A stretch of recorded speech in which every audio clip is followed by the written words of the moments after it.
Parlare di sicurezza quanto è importante oggi, alla luce anche di tanti rappresentanti di associazioni del mondo del lavoro qui ad Agrigento. Lo state facendo proprio con i massimi vertici dell'INAIL.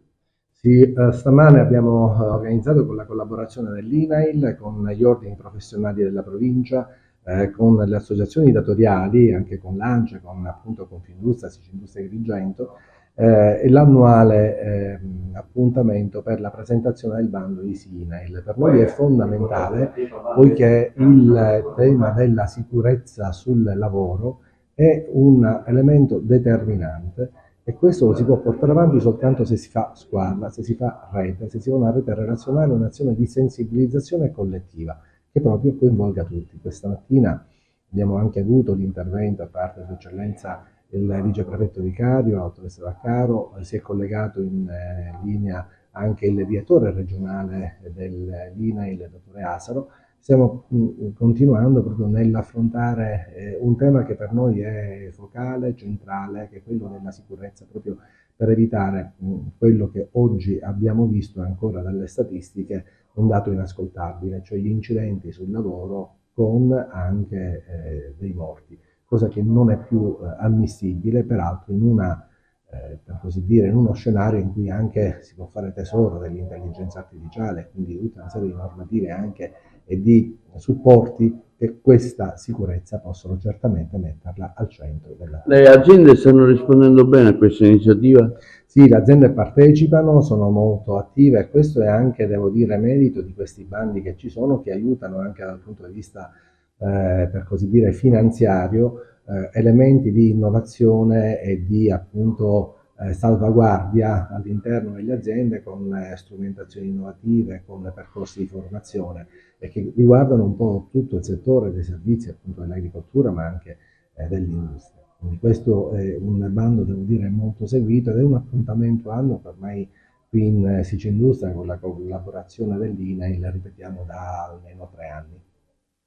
Sì, per risolvere il problema della sicurezza dei luoghi di lavoro occorre che tutte le parti sociali, come sta accadendo in questo evento, condividano gli obiettivi di crescita della cultura della sicurezza. Dobbiamo convincerci che non è una questione esclusivamente politica, ma è una questione che parte dal basso, da ciascun lavoratore, da ciascuna azienda, che deve condividere questi obiettivi, parteciparli, sentirli veramente. Quindi proviamo con questo convegno a sensibilizzare ricordando che ci sono degli incentivi, anche quindi a far approfittare alle aziende del nostro territorio di queste somme che in qualche modo aiutano a innovare i macchinari, a innovare i trattori, a innovare i sistemi di gestione della sicurezza per renderci tutti consapevoli che la sicurezza non è un costo ma è un investimento per il benessere dell'azienda, per il benessere dei lavoratori. Ecco, si è fatto un quadro anche nella situazione in provincia di Agrigento.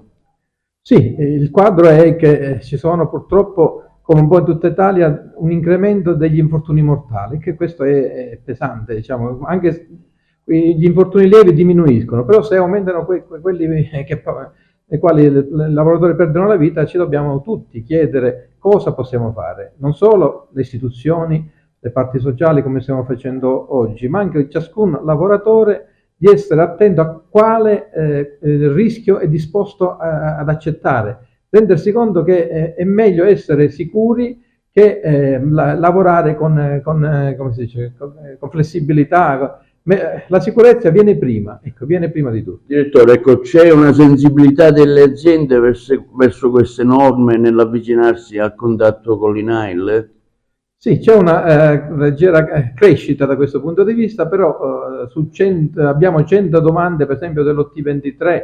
Un'iniziativa sicuramente di grande livello, questa oggi dove si incontra il mondo del lavoro con i rappresentanti delle varie associazioni e l'INAIL per la sicurezza sul lavoro. Beh, ovviamente tutto ciò che riguarda la sicurezza nel mondo ANGE noi siamo molto attenti.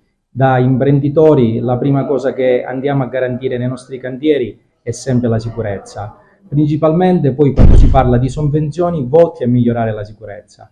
Quindi oggi con l'iniziativa dell'INAIL, che è un'iniziativa che da diversi anni va avanti, e abbiamo dato ancora dimostrazione che la parte imprenditoriale è sempre presente e cerca sempre di migliorare tutto quello che riguarda la sicurezza nei propri cantieri.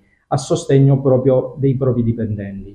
Oggi è un segno palese anche che le autorità hanno un tocco di sensibilità diciamo molto acuto nei confronti anche della sicurezza, e questo non può che giovare sia da parte nostra degli imprenditori che anche per i cittadini. Claudio Spoto rappresenta la CNA, ha mostrato qualche perplessità nel suo intervento. Sì, perché il Click Day certamente non aiuta, non è un elemento che incentiva, ecco, il sentimento delle imprese a percorrere questo strumento, quindi servirebbero strumenti un po' più efficaci che diano la possibilità anche alle imprese artigiane, alle imprese piccole di poter partecipare e di assumere appunto un'azione che possa avere un riscontro non dico quasi scontato, che però che possa arrivare al traguardo in modo più agevole. Invece affidando tutto al Click Day ovviamente è un terno al lotto. Noi come CNA, quindi come organizzazione datoriale che si occupa anche dell'artigianato, abbiamo lo strumento di Più Artigianato con il 35% a fondo perduto, con l'abbattimento del tasso degli interessi, che ovviamente è uno strumento che può anche essere utilizzato per l'acquisto di macchinari, di attrezzature, per migliorare il livello di sicurezza nei luoghi di lavoro. Ecco, tutti dobbiamo lavorare in questa direzione, perché la sicurezza non è un costo, ma è un investimento e una risorsa.